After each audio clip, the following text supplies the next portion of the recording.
Hello, chers lumineux et lumineuses, je suis très heureuse de vous retrouver pour ce nouveau temps de partage et j'espère que vous allez bien, vous allez au mieux dans ce que vous êtes en train de vivre, possiblement comme expérience, euh, de vous en être sur votre chemin. Voilà, vraiment, je vous espère être au mieux dans ce que vous vivez, possiblement. Je vous retrouve à nouveau aujourd'hui. Il y a de la matière en ce moment, il y a pas mal d'inspiration pour venir vous parler de ce contrôle encore, de ce contrôle qui peut se dissimuler partout, qui peut en tout cas ce besoin de contrôler, qui peut être là et qui est parfois très très difficile à percevoir. C'est un vrai caméléon ce besoin de contrôler. On va le voir comme ça, on va le voir comme un caméléon. En fait, aujourd'hui, une interrogation.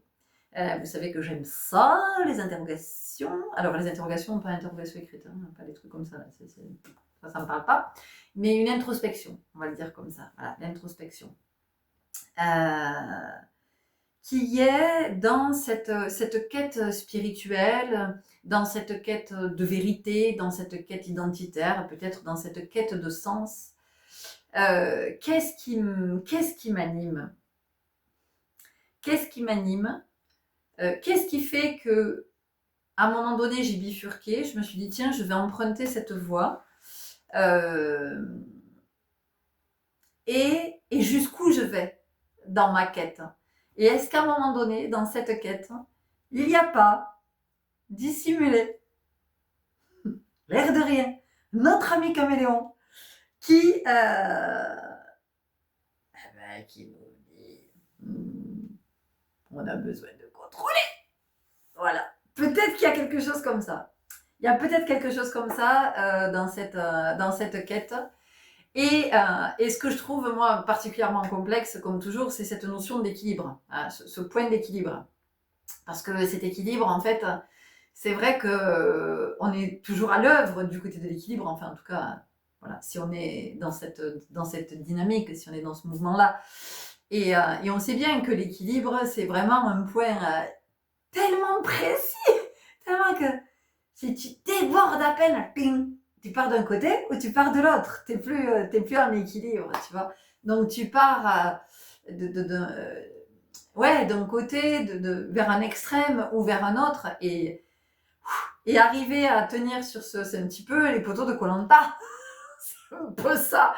Et donc, ce point, il est tellement infime, il est tellement, et on met tellement de temps à l'atteindre, et puis du conscient, enfin, et qu'à un moment donné, on peut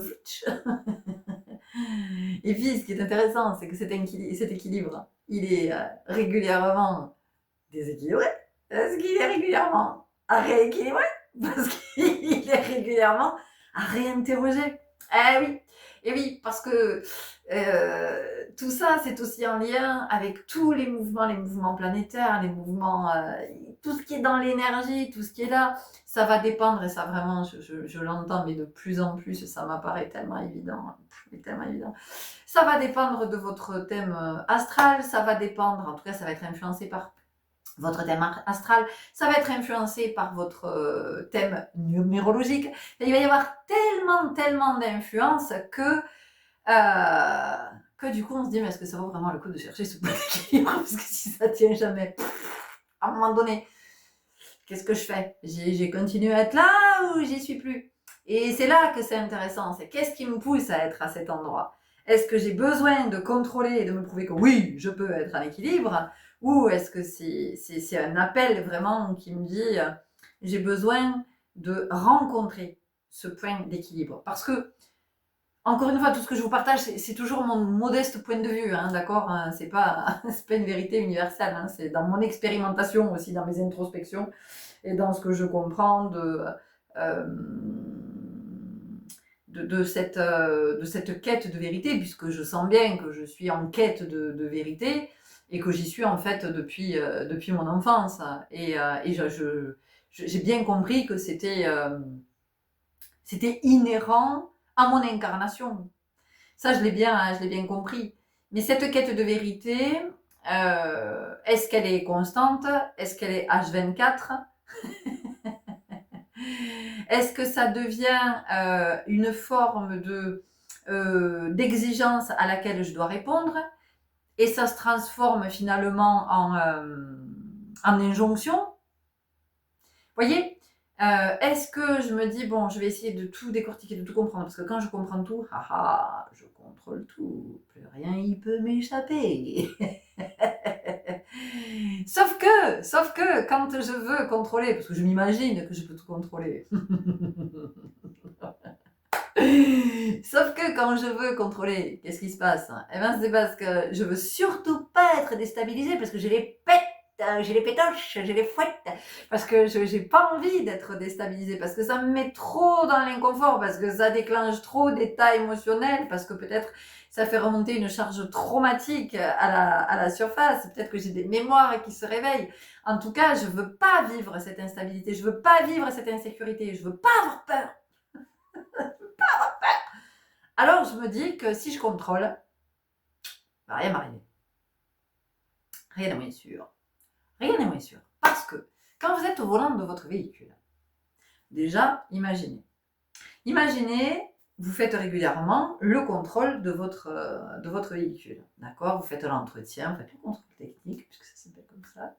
Bon, voilà, vous contrôlez l'état de vos pneus, la pression des pneus, l'usure, tout est contrôlé, les niveaux, c'est OK. Ensuite, vous êtes au volant de votre voiture. Et donc, vous contrôlez votre véhicule. Vous contrôlez votre vitesse, vous êtes attentif à la vitesse, vous contrôlez dans les rétros, vous contrôlez un peu partout ce qui se passe. Sauf que, vous oubliez une chose, c'est que vous ne pouvez pas contrôler l'autre. Voilà. Et donc, si l'autre, il doit vous péter dedans, il va vous péter dedans. Si de sortie de nulle part, vous avez un gars qui traverse la route à pied, en vélo, en trottinette, vous l'avez pas vu arriver malgré tout vos trucs et vos machins, et ben tout ça, vous ne pouvez pas le contrôler. D'accord? Donc, je crois que ce qui est important, quand on est engagé sur ce chemin, dans ce champ du conscient, je vais le dire comme ça, parce que le chemin, on y est tous. Le chemin, c'est la vie. La vie, c'est le chemin. Donc, le chemin, on y est tous, de toute façon. Après, ce chemin, on ne le marche pas tous de la même façon. Il y a celles et ceux qui vont tracer. Il y a celles et ceux qui vont regarder partout. Qu'est-ce qui se passe? Oh, une plume! Un signe des anges! Un signe de l'univers, un signe de mes guildes! Un signe que je suis sur mon chemin. Je plaisante. Je plaisante parce que je crois qu'à un moment donné, c'est important de se détendre aussi. Parce que je crois qu'à un moment donné, on peut partir dans des exigences. Et moi, la première, hein, je me suis observée des fois où j'ai cravaché, mais vraiment, hein, parce que je sentais, je voulais être consciente d'eux, je voulais. Moi, il faut savoir que je suis une chercheuse. Voilà, je suis vraiment une chercheuse. Donc, en fait, c'est ce que j'expliquais ce matin, je peux lire 3-4 livres en même temps. En même temps, j'écoute un podcast. En même temps, je prépare un visuel pour une guidance. En même temps, tiens, il y a une musique tiens, il y a un truc je vais faire des recherches. Tout d'un coup, j'ai une inspire qui vient. Je vais aller noter. Donc, et je vais faire des recherches. Et en fait, ça m'interpelle aussi.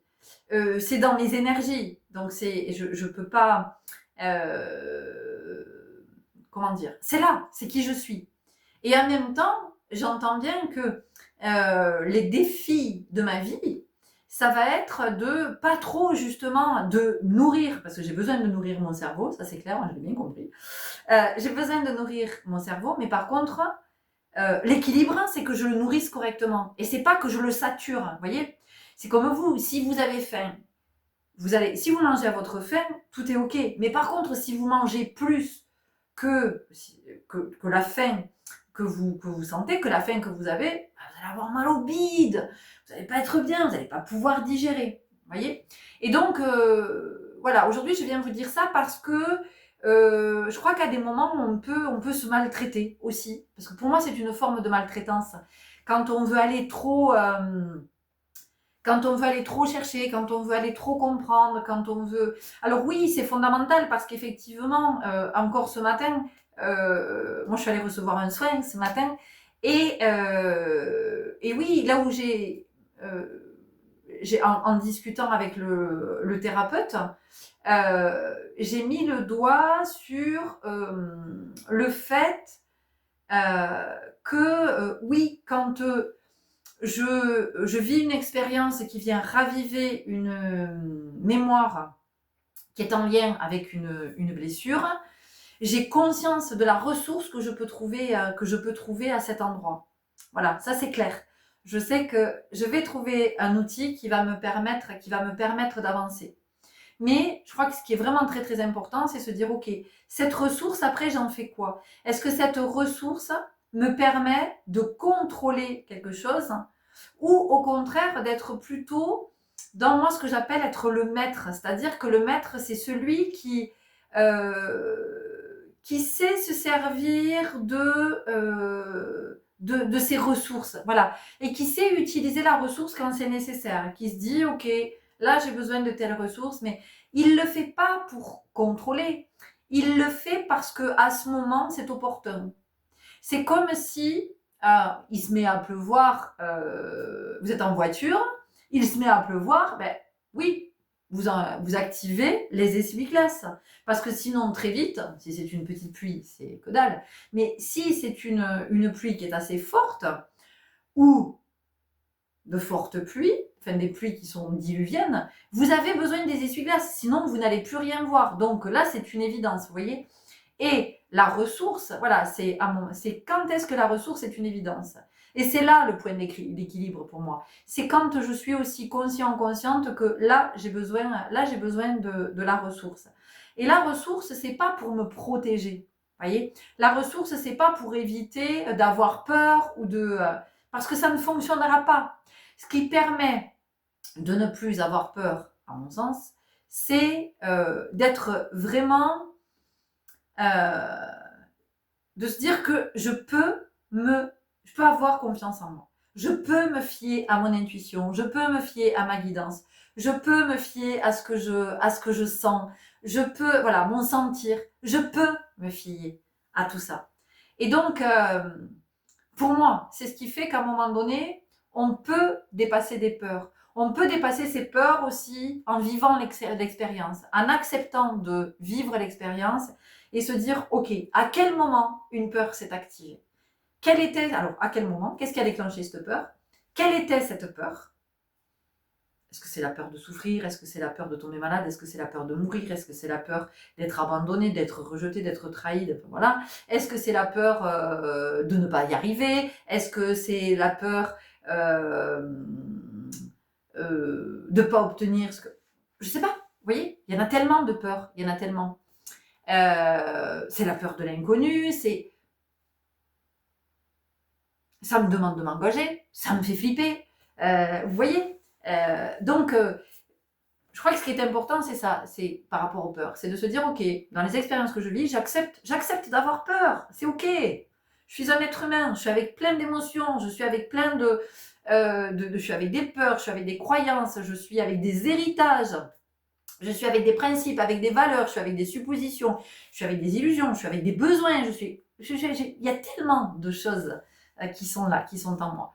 Donc, j'accepte de vivre l'expérience, j'accepte d'avoir hyper peur pendant cette expérience, et peut-être même au point de faire une crise d'angoisse, peut-être.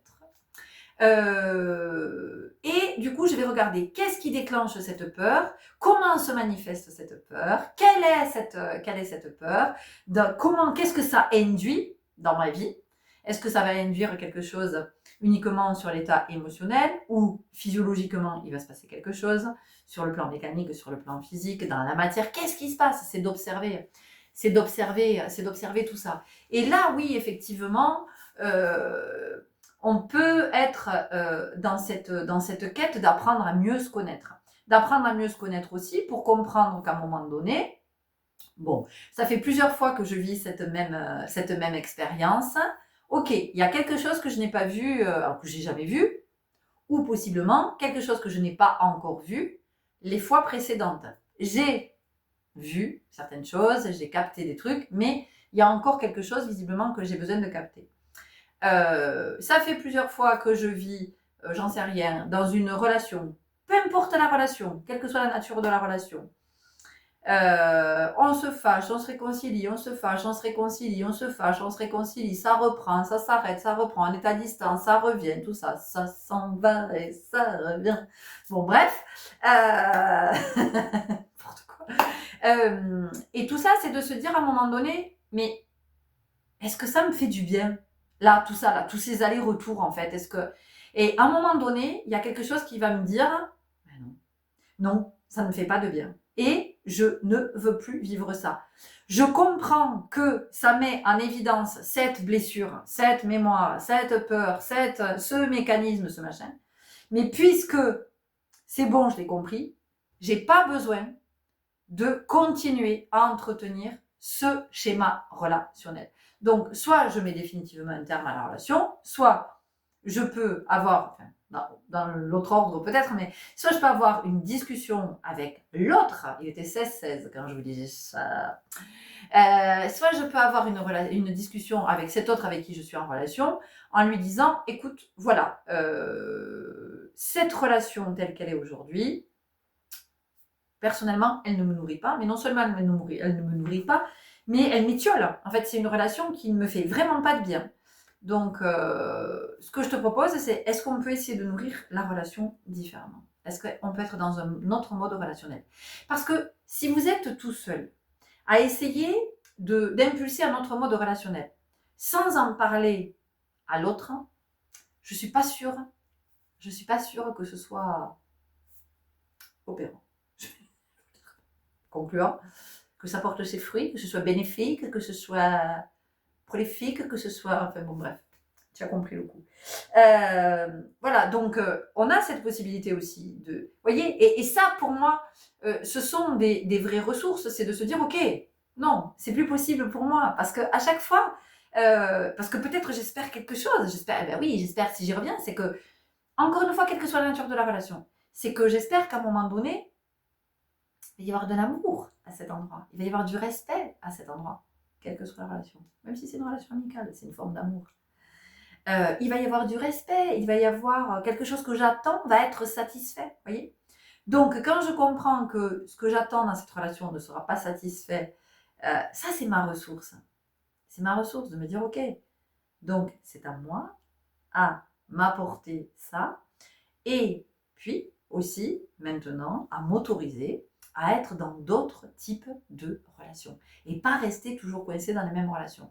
Donc ici, ça a du sens parce que ça vient dire, ok, je me fais du mal, mais j'arrête de me faire du mal en fait.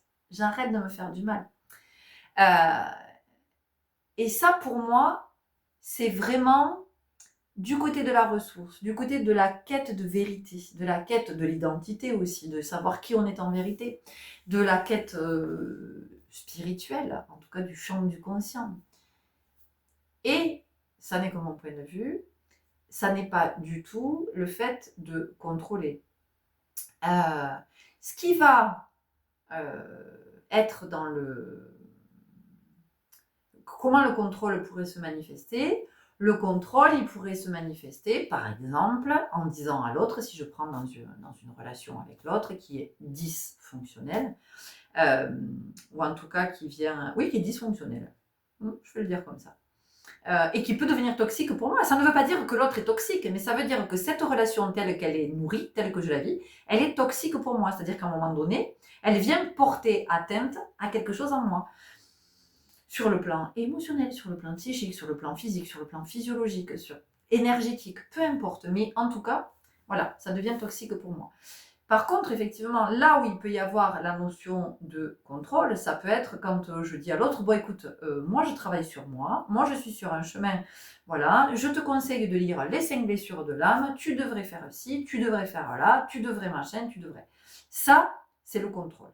J'essaye de contrôler l'autre. J'essaye de le contrôler pour qu'il vienne répondre à mes attentes. Donc, ça veut dire que je suis plutôt ici. C'est mon ego qui est devenu spirituel. Je ne suis pas vraiment connectée au cœur, à l'âme, même si je pense que je suis connectée au cœur et à l'âme. Ce qui va faire que je peux être dans le contrôle sans m'en rendre compte, c'est finalement d'être dans une... comment je pourrais dire, une excessivité de je veux comprendre à tout prix. Oui, mais pourquoi oui, mais pourquoi alors j'ai vécu ça? Oui, mais alors pourquoi il se passe ça? Oui, mais alors pourquoi vous voyez? Ça, pour moi, c'est le contrôle. Voilà. Il y a une différence entre être conscient et comprendre. Pour moi, toujours. Parce que être conscient, c'est se dire ah, ok, ah oui, je vois bien que ce mécanisme-là, c'est inhérent à la blessure d'abandon. Je vois bien que quand je manifeste ça, eh bien, hop, par exemple dans mon corps manifeste une allergie, des boutons, un truc, ah, je me suis bloqué le dos, voilà. Est-ce que c'est pas la blessure de rejet? Est-ce que c'est pas vous voyez, c'est de regarder, mais c'est juste pour comprendre que c'est ce qui a déclenché les mots dans le corps, cette réaction, vous voyez. Mais c'est pas je veux contrôler pour en fait que tout se passe exactement comme moi j'ai envie que ça se passe, et je veux tout contrôler pour ne plus jamais être rejeté, pour ne plus jamais être trahi, pour ne plus jamais être abandonné, pour ne plus jamais... Parce que quand j'aurai tout compris, quand j'aurai tout là sous contrôle, et ben tout ça, ça m'arrivera plus. Et c'est faux, à mon sens. Et je pense que c'est très faux. Parce que ce qui me permet effectivement de ne plus vivre le rejet, l'abandon, c'est quand moi, j'arrêterai de me rejeter, de m'abandonner, de me trahir, de me dévaloriser. Et quand je ne me montrerai pas juste avec moi, quand j'arrêterai tout ça, eh ben oui, j'aurai moins à le vivre. Ou en tout cas, quand je le vivrai, ça sera vachement moins souffrant, beaucoup moins souffrant, vous voyez. Parce que, en fait, il y a quelque chose qui aura pu se rééquilibrer à cet endroit. Mais c'est pas pour contrôler, c'est pas pour ne plus jamais souffrir, c'est pas pour ne plus jamais avoir à le vivre, c'est pas pour ne plus jamais l'expérimenter. J'espère que je suis claire dans ce que je suis en train de vous partager. Voilà, donc cette quête de vérité, cette quête spirituelle, vers quoi elle me mène aussi? Parce que si je passe ma vie à lire des bouquins de développement personnel, si je passe ma vie à faire des soins, à faire des guidances, à être dans des retraites, si je passe ma vie à... Non, mais c'est too much, c'est trop. Là, je cherche à contrôler. Là, je cherche à contrôler. Là où je ne cherche pas à contrôler, c'est quand ça vient à moi. Je vous donne, vous le savez, moi je suis en toute transparence. Ça fait 2 soirs que je me paye des crises d'urticaire géantes. C'est émotionnel. C'est émotionnel et c'est en lien avec la blessure de rejet. Et cette nuit, ça a pris des proportions un peu inquiétantes parce que je me suis réveillée avec ici, j'étais boursouflée au niveau, j'avais un œdème. J'avais un œdème au niveau de la lèvre et de la joue. Et je me suis dit, ok, on va se détendre, on va se calmer. On va pas faire un œdème de kink. On va pas se taper un œdème de quink parce que c'est une de mes hantises. Mais cette hantise, elle n'est pas là pour rien. Parce que l'œdème de quink, on s'étouffe. Hein, voilà, donc c'est pas pour rien que j'ai cette hantise. Je sais bien qu'il y a quelque chose qui est avec un passé, quel que soit ce passé. En tout cas, il y a quelque chose comme ça. Donc, je fais cette crise, donc je me prends de l'homéopathie, puisque madame n'aime pas prendre des médicaments. Voilà, mais ça n'engage que moi. Donc, je prends de l'homéopathie, j'écoute de la musique qui va bien voilà, pour nettoyer tout ça, tout ça. Et j'ai 2 cristaux qui m'appellent, donc je prends les 2 cristaux et je me recouche et je m'endors avec ces 2 cristaux. Et quand je me réveille ce matin, plus de traces sur le corps, plus rien, la crise urticaire est passée. Mais par contre, ici, c'est toujours un peu gonflé.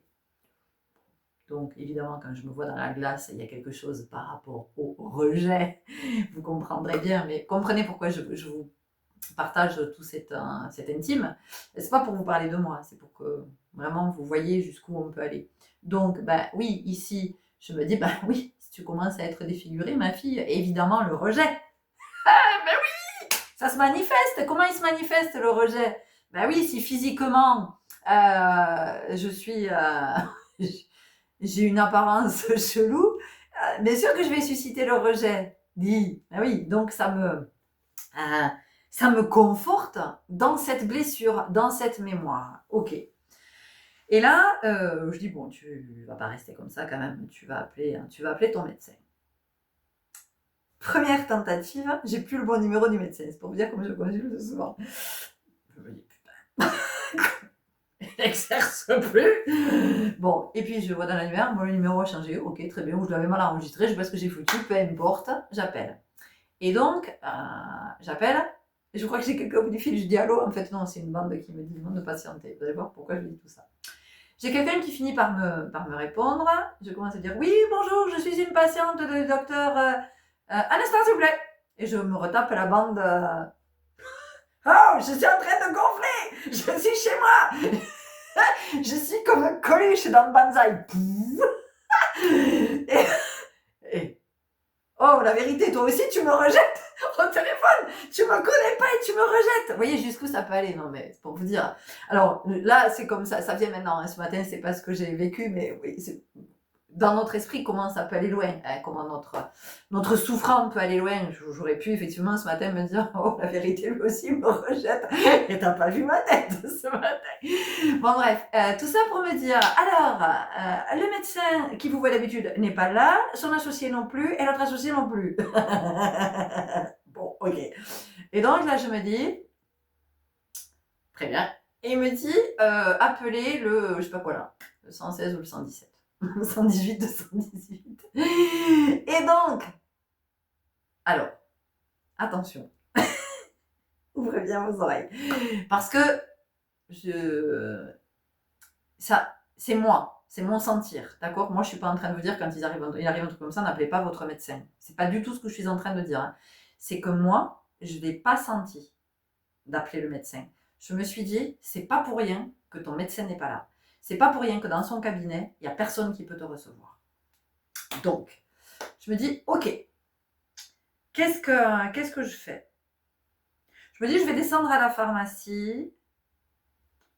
Quelqu'un me verra si effectivement, parce que je me suis dit, s'il faut, tu te vois gonfler et c'est juste toi, c'est juste une projection et c'est pas la réalité, c'est toi ce que tu projettes sur toi. Comme vous savez, des fois on peut se voir d'une certaine façon et c'est pas du tout comme ça que l'on est en réalité, mais en tout cas c'est comme ça que l'on se voit et que l'on se perçoit.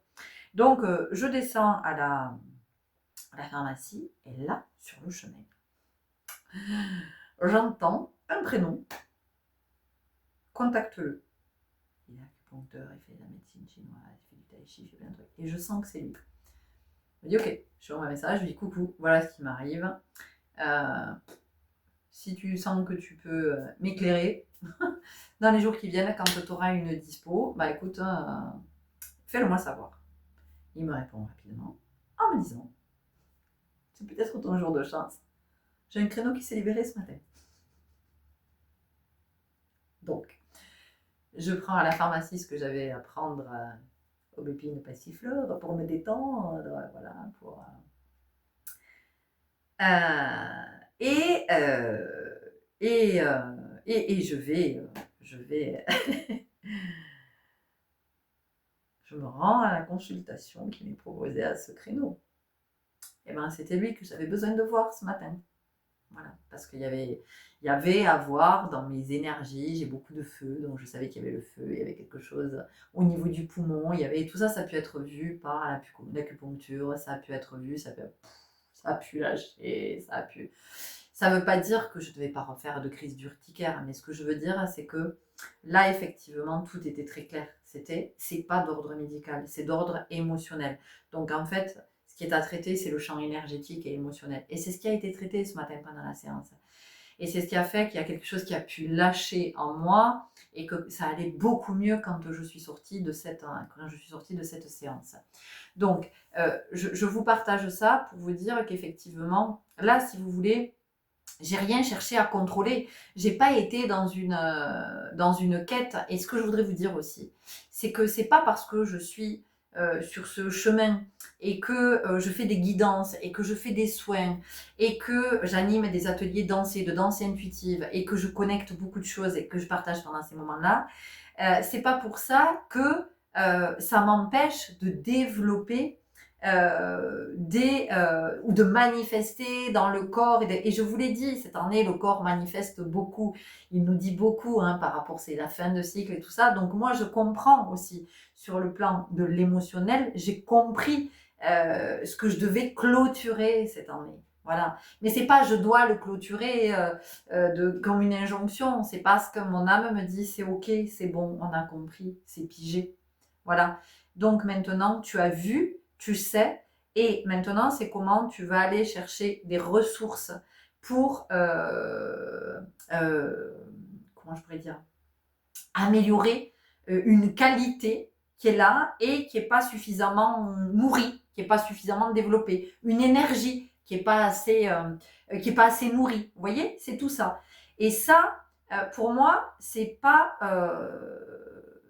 le contrôle, vous voyez, parce que je comprends bien que c'est pas parce que je suis sur cette voie-là que ça m'empêche de manifester, que ça m'empêche de pas comprendre à des moments ce que je suis en train de vivre, en tout cas de ne pas en être consciente, voilà. Et ce qui est important, je crois, c'est de pas s'imaginer que parce que je suis engagée, quand je dis je, c'est chacun de nous là maintenant pour le coup, c'est pas parce qu'on s'engage sur cette voie que on va avoir la réponse à toutes nos questions. Là, bim, tout va se décanter, on va plus jamais souffrir, on va rencontrer son âme sœur, en tout cas l'être qui nous est destiné, on va vivre notre meilleure vie, voilà. Et alors, c'est le chemin, c'est effectivement le chemin.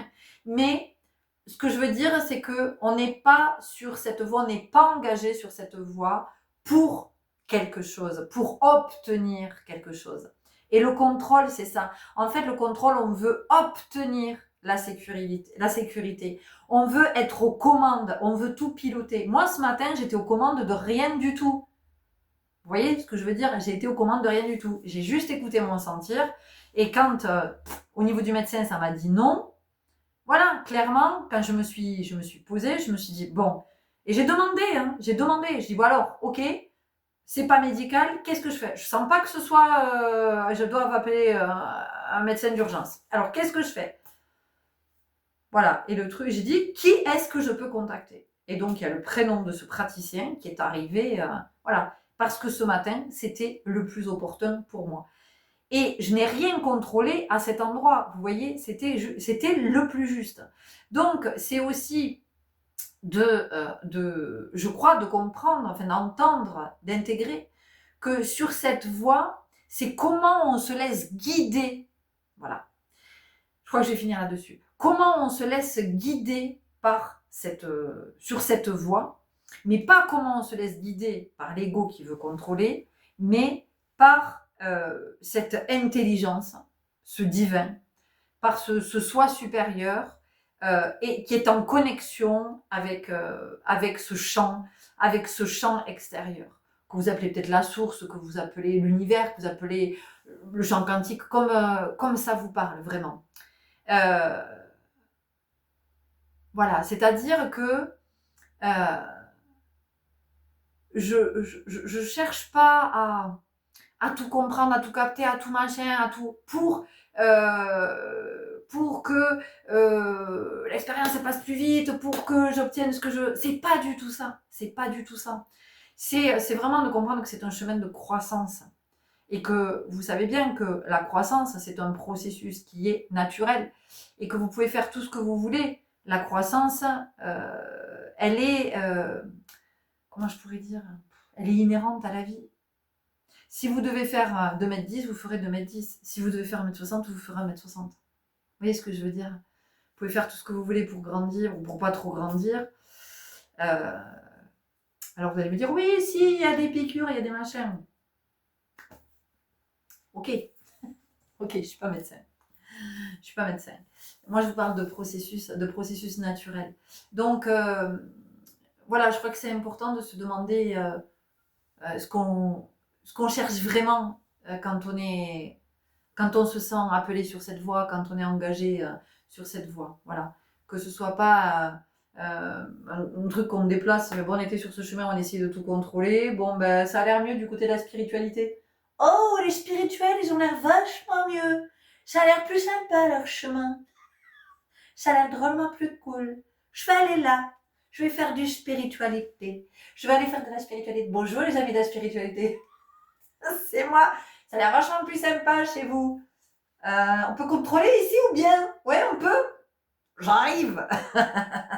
Voilà, ça peut être le piège. Voilà, j'avais envie de vous le partager parce que je sens bien que à des moments, je peux tomber dans ce truc aussi de attends, là, pourquoi tu es là? Tu es là parce que tu veux tout tu veux tout contrôler là, parce que tu veux plus flipper, parce que tu veux plus avoir peur de ci, parce que tu veux plus avoir peur de ça, ou tu t'es engagé sur ce chemin justement pour mettre à jour, ah tiens, tiens, j'ai peur de ça, ok, j'ai peur de ça. Voilà, et j'accepte d'avoir peur de ça. Et c'est pas, oulala, il faut vite que je me débarrasse de cette peur-là parce que, vous voyez, ça c'est le contrôle. Donc, j'accepte d'avoir peur de ça. J'accepte de souffrir de la blessure d'abandon. Oui, j'accepte de souffrir de la blessure d'abandon. Ah non, moi je veux plus souffrir de la blessure d'abandon. Alors, hop, les 5 blessures de l'âme. Après, qu'est-ce que je peux lire? Qu'est-ce que je peux faire comme soin? Qu'est-ce que vous me conseillez? Vous voyez, ça c'est le contrôle. Voilà. Donc, oui, j'accepte d'être avec mes mémoires. J'accepte d'être avec mes douleurs, mes souffrances. Et effectivement, et plus je vais accepter ça, plus je vais aussi observer vers quel choix ça me mène, les situations dans lesquelles je me mets. Mais encore une fois, c'est pas une histoire de contrôler. C'est pour être au plus juste dans ce qui est le plus... de pouvoir accès à ce qui m'est destiné. Mais encore une fois, sans vouloir... parce que... Oui, alors moi je fais tout ça, je fais tout ça, je fais tout ça, je fais tout ça, j'ai pas rencontré l'amour. Je ne comprends pas pourquoi je n'ai pas rencontré l'amour. Mais ça c'est le contrôle, les chéris. C'est le contrôle. Voilà. Observe plutôt, est-ce que ton cœur est ouvert pour accueillir un autre ou une autre? Est-ce que tu as de la disponibilité dans le cœur? Est-ce que tu as de la disponibilité dans ta vie, dans ton emploi du temps? Est-ce que tu as de la disponibilité dans ton espace chez toi, dans ta maison? Est-ce que tu as de la disponibilité dans ton intime? Est-ce que... Yeah, oui, c'est tout ça. Est-ce que je suis pas encore accro à quelqu'un d'autre? Est-ce qu'il n'y a pas encore... Je suis pas encore liée à quelqu'un, très inconsciemment, je ne le sais pas, mais je suis encore liée à cette personne. Et du coup, mais non, je comprends pas, je rencontre personne. Pourquoi je rencontre pas? Pourquoi je comprends pas? Voilà, je comprends pas. Contrôle. Et ça, c'est pas, pour moi, c'est pas le champ du conscient. Ok, bon, voilà, c'était ce que j'avais envie de vous partager aujourd'hui, ce que j'avais à cœur de vous partager. Disez-nous tout ce que vous avez envie de nous partager vous aussi. Et merci pour tous les beaux partages là que j'ai reçus, ou ici sur la communauté, ou quand vous me laissez des témoignages qui sont tellement... Waouh, tellement touchant quand ou vous me faites un petit vocal pour ceux avec qui on a déjà eu un soin ou une consultation, ou quand vous m'envoyez, vous m'écrivez. Merci, et merci aussi parce que vous venez me dire le juste dans ce que je partage. Vous voyez, quand je sens des choses, je dis ah oui, mais ça concernera qu'une personne. Enfin, c'est vraiment très précis, c'est vraiment très particulier. Et quand ensuite vous me laissez un message, vous m'écrivez pour me dire bon, ben alors c'est moi, le truc, c'est moi. Cette maladie-là, c'est moi, cet accident, c'est moi, ce vécu-là douloureux, c'est moi. Et merci pour ça, parce que ça me permet de me dire que je suis au plus juste de la fréquence sur laquelle je suis connectée. Et ça, c'est très, très, très important de savoir qu'on est connecté à la bonne fréquence, parce qu'il vaut mieux savoir, même si effectivement, avant chaque partage, quel qu'il soit, je me connecte toujours sur un champ particulier, à une énergie particulière. Si vous voulez, quand vous me faites ces retours, moi, ça me permet de me dire, ok, tu es bien connecté là où tu demandes à être connecté avec des protections, tout ça, tout ça. Donc, merci, merci, merci pour tous ces, voilà, pour tous ces partages par rapport à la justesse, parce que ça me permet de continuer à avancer et dans tous mes sentiers aussi, de me dire que c'est ok et que je peux y aller dans ce que je vous partage, vous voyez. Parce que ça aussi, c'est pour moi, quand on est dans ces partages-là, quand on est dans des guidances, dans des soins, en tout cas tels que je propose, c'est nécessaire de savoir qu'on est vraiment connecté à la bonne source, parce que sinon, ça peut faire beaucoup, beaucoup de dégâts, et qu'il n'est pas question de ça, évidemment, et que c'est toujours d'ailleurs très délicat, les partages. Moi, des fois, je suis pas bien dans ce que je sens dans les guidances, de ce que j'ai à partager, mais en même temps, si c'est là, c'est que je dois le partager, et je ne dois pas le garder pour moi. Et c'est pour ça que quand vous me le partagez et vous me dites comment vous l'avez accueilli, quelque part aussi, je me dis c'est ok, je peux le partager sans que ça vienne dévaster, hein, dévaster celles et ceux qui reçoivent, en fait, qui reçoivent ça. Et souvent, ce que je constate, c'est que ça vient même vous apaiser, euh, parce que, je le fais passer, parce que je le dis, et que je crois qu'il y a quelque chose chez vous qui vient vous dire que vous n'êtes pas seul et que vous êtes soutenu, non pas que vous soyez avec moi, euh, même si moi je suis toujours dans la présence auprès de vous, mais parce que vous savez que vous n'êtes pas seul, et que vous êtes soutenu par, vous l'appelez comme vous voulez, je vais rester là. Bienvenue si vous nous rejoignez, merci pour les abonnements, les likes, les partages et tout ça, tout ça. Prenez grand soin de vous, je vous dis à tout bientôt. Salut.